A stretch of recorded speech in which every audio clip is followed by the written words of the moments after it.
Leadership. True leaders don't create followers, they create more leaders.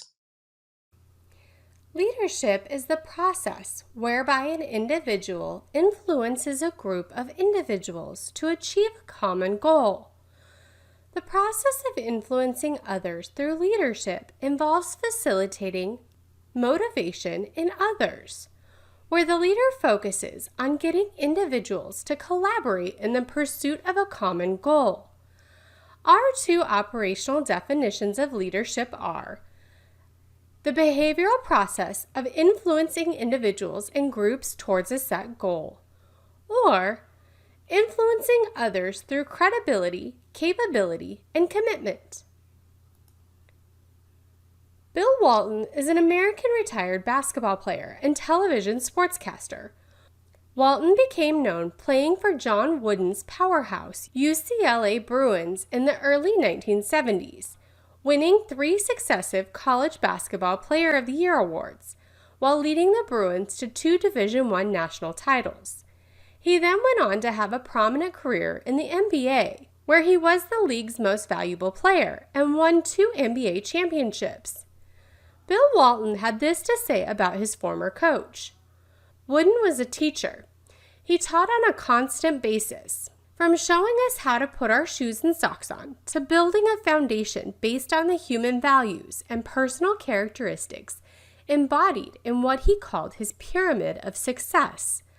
All of this was done in the subtlest of ways. While our practices were the most demanding endeavors, both physically and emotionally, that I've ever been a part of, there was always a sense of people having fun, playing a simple game. So let's do a little self-evaluation. How many leader qualities do you have? On a sheet of paper or in your notes, please rate yourself for the following qualities. For each quality, you will rate yourself as a 1, a 2, or a 3. A 1 is not like me at all.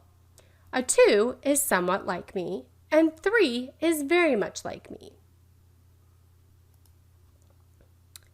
These are some noted leader qualities. Again, please rank yourself as a 1, 2, or 3.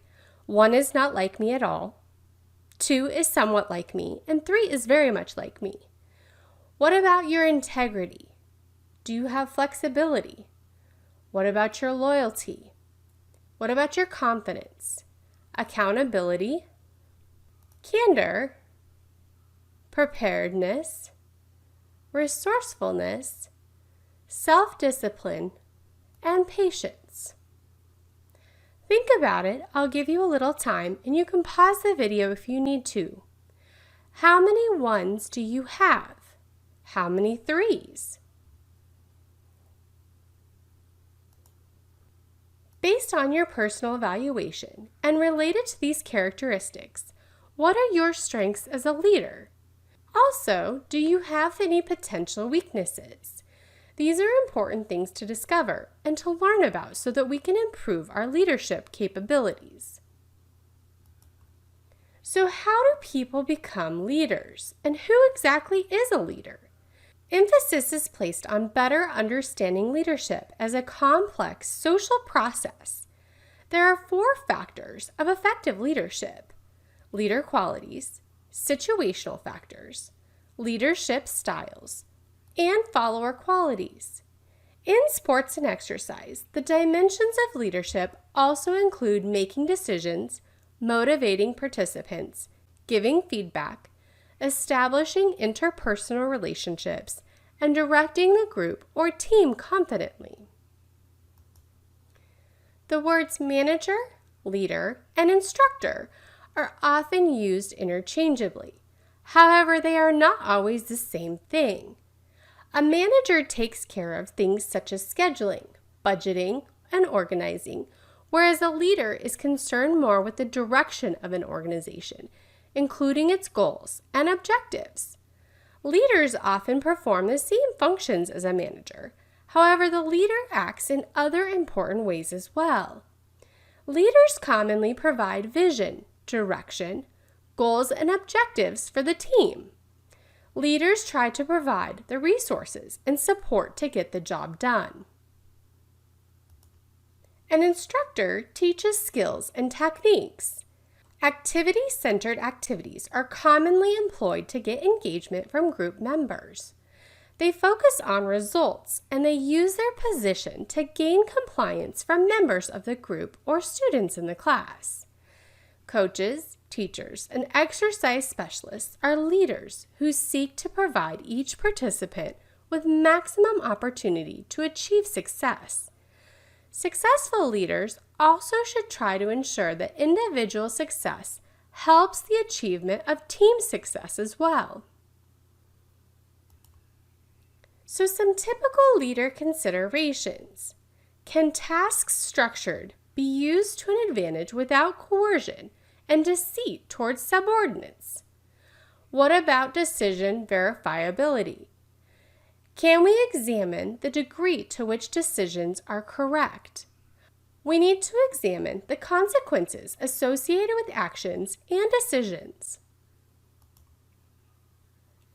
Can leaders create goal clarity? Are task requirements clearly stated and known to group members? Have you been clear in your communication, whether that's written, verbal, or even digital? What about goal path multiplicity? Is there more than one way to become successful at the task at hand? So how do we increase the probability of successful leadership? We can use the appropriate style. We need to meet the situational needs. The job must fit the person, and good leaders learn to change styles in different situations. Remember, there's not a one-size-fits-all model that affects everybody for leadership. There are a significant number of beliefs, theories, models, and approaches to leadership. We cannot possibly cover them all in the course of our 6 weeks together, so we'll focus on a few of these theories. The situational leadership model. During the mid-1970s, it was known as the life cycle theory of leadership and was renamed to situational leadership model. The fundamental framework of the situational leadership model is that there is no single best style of leadership. Effective leadership is task relevant, and the most successful leaders are those who adapt their leadership style to the performance readiness, which is the ability and the willingness of the individual or the group that they are attempting to lead or influence. Effective leadership varies, not only with the person or the group that is being influenced, but it also depends on the task, job, or the function that needs to be accomplished. The situational leadership model rests on two fundamental concepts. There's a leadership style and the individual or group's performance readiness level. This is the life cycle of leadership. At the start of an activity, task, or project, the individual, team, or group can be confused and are oftentimes uncoordinated. The leader needs to be more directive, focusing on the task at hand. The leader promotes ownership by the individual or the team member and encourages their confidence. As the team develops, the leader focuses more on coaching. This is to get the group to agree how they will behave to complete a task. They sort out how they will work together. At this time, there may be conflict, so if the leader uses a facilitative approach to lead them to resolution. So in this case, a leader should use a facilitative approach to lead them to a resolution. As the individual or team becomes more confident and self-managed, the leader can then concentrate on leading the team overall and hopefully can develop a delegating style. The typical application of the life cycle theory or the situational approach suggests effective leadership depends more on the characteristics of the situation than on the traits and the behavior of the leaders in those situations. According to this theory, a leader began with a strict approach. They built self-confidence and mutual respect for each player or individual, and they also nurtured the team leadership and established trust with the members. As the name implies, leadership depends on each individual situation, and no single leadership style can be considered the best. Tasks are different, and each type of task requires a different leadership style. A good leader will be able to adapt their leadership to the goals and objectives to be accomplished. Goal setting, capacity to assume responsibility, education, and experience are the main factors that make a leader successful. Not only is the leadership style important for a successful leader-led situation, but the ability or the maturity of those being led is a critical factor as well. Leadership techniques should be matched by the leader, pairing their leadership style to the maturity level of the group.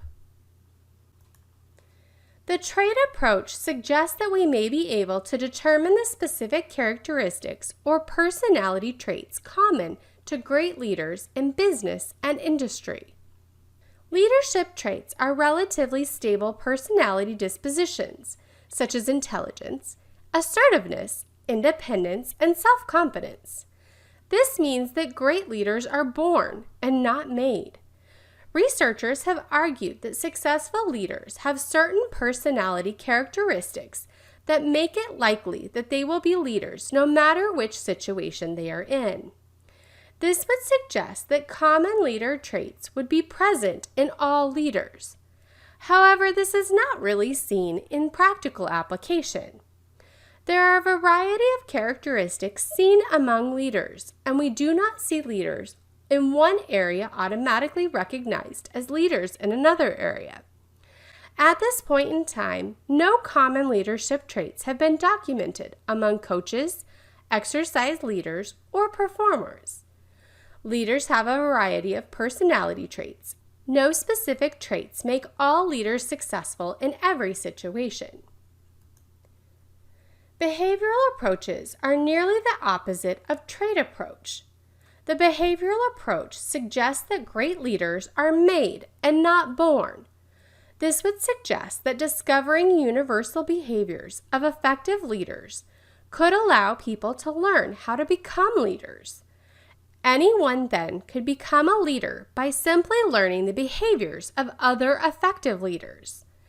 In the non-sport setting, the Leader Behavior Description Questionnaire indicated that leaders fall into two categories: consideration and initial structure. Consideration refers to friendship, mutual trust, respect, and warmth between the leader and the subordinates. Initiating structure refers to setting up rules and regulations, channels of communication, procedural method, and a well-defined pattern of organization to achieve goals and objectives. Successful leaders tend to score high on both initiating structure and consideration. In the sporting context, we typically focus on specific behaviors in specific situations. The event recording technique was utilized to examine coaching behaviors and then record when and how often those behaviors occurred. Researchers were able to identify 10 categories of behavior of a successful college basketball coach. Most of the coach's behaviors involved giving instructions and then often encouraging the intensity and the effort of the individual. The behavioral approaches suggest that leader coaches should focus on the positives, providing clear feedback and technical instruction, and also utilizing frequent reinforcement. The Fielder contingency model was created in the mid-1960s by Fred Fielder, a scientist who studied the personality and characteristics of leaders. The model states that there is no one best style of leadership. Instead, a leader's effectiveness is based on the situation. This is the result of two factors: leadership style and situational favorableness, later called situational control. Fielder's contingency model suggests that the effectiveness of an individual's leadership style stems from matching the style to the situation. The key to this model is maintaining a favorable situation. Fielder argued that a task-oriented leader is more effective in either very favorable or unfavorable situations. A relationship-oriented leader is more effective in moderately favorable situations. Identifying leadership style is the first step in using this model. Fielder believed that leadership style is fixed and that it can be measured using a scale that he developed called the Least Preferred Coworker, or LPC scale. The scale asks you to think about the person who you've least enjoyed working with. This can be a person who you've worked with in your job, in an educational setting, or even in a training. Next, you determine the situational favorableness of your particular situation. This depends on three distinct factors: the leader-member relations, task structure, and the leader's positional power. Fielder identified three contingency factors, which are the key situational factors that determine a leader's effectiveness. Task needs or task structure. It is the degree to which the job assignments are procedures. For example, are they structured or unstructured? The task structure means that the extent to which the task requirements are clearly defined in the terms of task goals, processes, and relationships with other tasks. It has been observed that with the clear definition of a task structure, the actions of the subordinate can be well directed and their performances can be well controlled, which may not be possible in cases of unclear task structure. The individual needs are the degree of influence a leader has over power variables such as hiring, discipline, promotion, and even salary increase. This is the last element of Fielder's contingency model, where he talks about the relationship between the situation and the appropriateness of the leadership style. According to him, the leadership effectiveness depends upon the situation, as one style favoring one situation may not necessarily be appropriate in any other situation. Thus, it is the situation that gives an opportunity to the leader to influence their subordinates through the right kind of leadership style. Leader-member relationships or team maintenance needs. This is the degree of confidence, trust, and respect that is shown by the members towards the leader.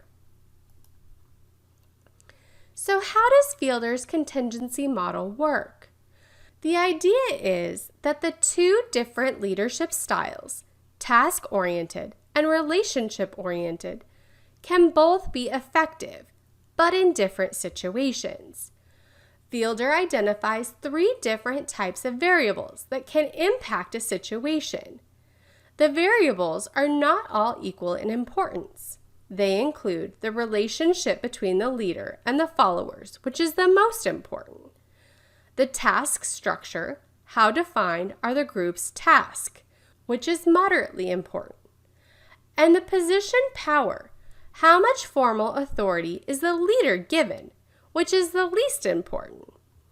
This visual shows how these three variables can interact to form 8 different possible situations, also known as octants, and which leadership styles are best for each situation. Unlike other contingency theories, Fielder's approach believes that leaders, by and large, have a set leadership style. In other words, if a leader is task-oriented, they will always be task-oriented and cannot quickly change styles to adapt to changing situations. Leadership can be extremely complex, dependent upon the leadership theory you subscribe to. Leaders can either be made, or individuals are born leaders. Leadership is a process of influencing one or more people in a positive way so that the tasks determined by the goals and objectives of the organization are accomplished. Some researchers, such as Belling and Sherisheim, looked at the external-oriented activities of managers with higher authority, department heads, clients, and the community.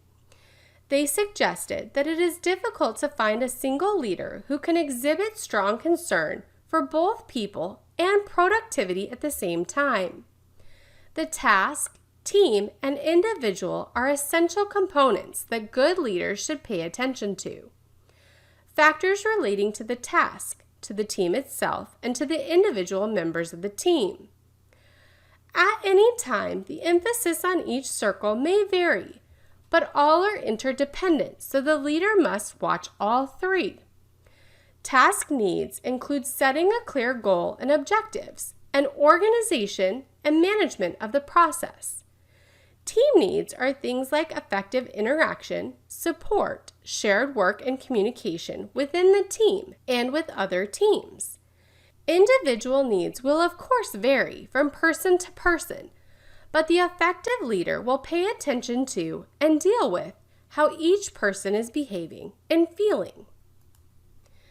The three-circle model is nowadays seen as rather basic, especially by managers who want to be considered sophisticated and up-to-date. However, it is a good approach to learn early in your leadership career, providing a solid foundation for more complex human relationships. As a functional model of leadership, this indicates that two or more individuals who are appointed as leaders would have different strengths and maybe different focuses for each group. Trait and behavioral approaches emphasize personal factors at the expense of considering the interaction between people and their situational constraints. Most social scientists interested in leadership have not abandoned the debate between person or situation in favor of searching for a set of concepts that are capable of dealing with both with differences in situation and with differences in leaders. Therefore, the interactional approach is often incorporated into other types of approaches of leadership. This suggests that the personal and situational factors must be jointly considered when examining leadership. No one set of characteristics ensures successful leadership. The greatest leaders have had common personality traits appropriate to leadership roles and distinct from non-leadership roles. However, leaders are not predicted solely by their personality traits. Effective leaders fit the situation and the athletes involved in the situation. Different athletes want different types of leadership from their coaches. Leadership styles can change. Some people just do not have what it takes or don't believe it. Coaches and other leaders can alter their styles and behaviors to match the demands of the situation. Relationship-oriented leaders develop interpersonal relationships, keep lines of communication open, maintain positive social interaction, and ensure that everyone is involved and feeling good. They focus on developing and maintaining good interpersonal relationships. Task-oriented leaders primarily work to get the task done and to meet their objectives. They focus on setting goals and getting a job done. Effective leaders should match the situation. Good leaders can change from a relationship-oriented style to a task-oriented style and vice versa, depending on the situation. Another interactional model developed specifically for sport or physical activity is the multidimensional model of sport leadership. This model suggests that leader effectiveness in sport will vary dependent upon the characteristics of the athlete and the constraints of the situation. In other words, optimal performance and satisfaction are achieved when a leader's required, preferred, and actual behaviors are consistent. This is the multidimensional model of sport leadership. An athlete's satisfaction and performance, or Box 7, are dependent upon three types of leader behavior: required, which is Box 4, actual, Box 5, and preferred, Box 6.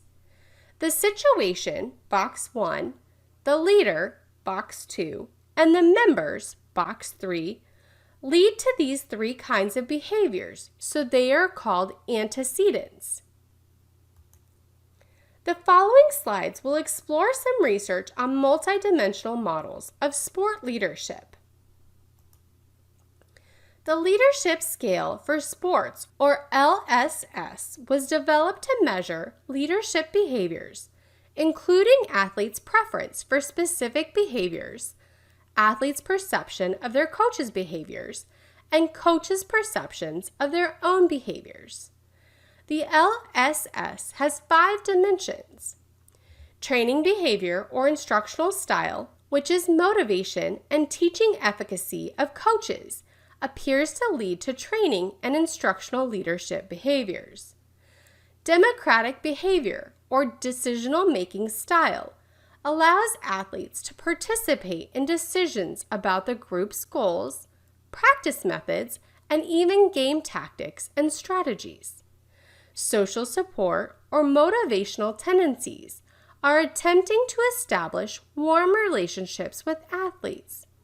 And positive feedback or motivational tendencies. Positive feedback may be contingent upon the performance and may be limited to only the athletic context.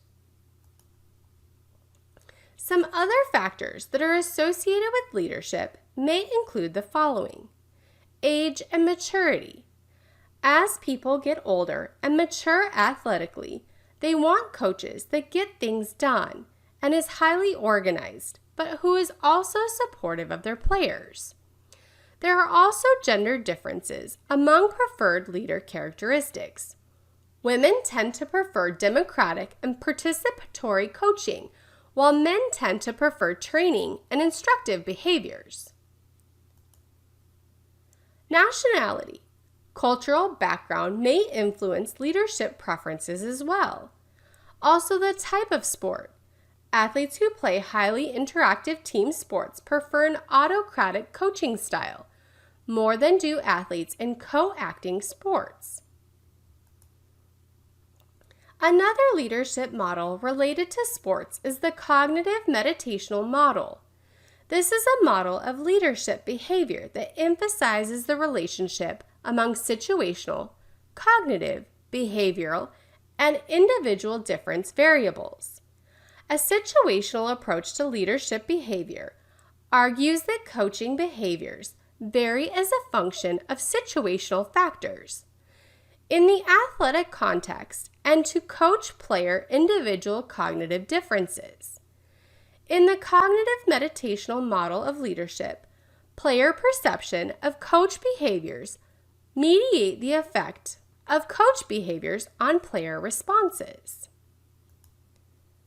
Other studies have used the coaching behavioral assessment system to assess specific coaching behaviors and the ways in which they affect young athletes.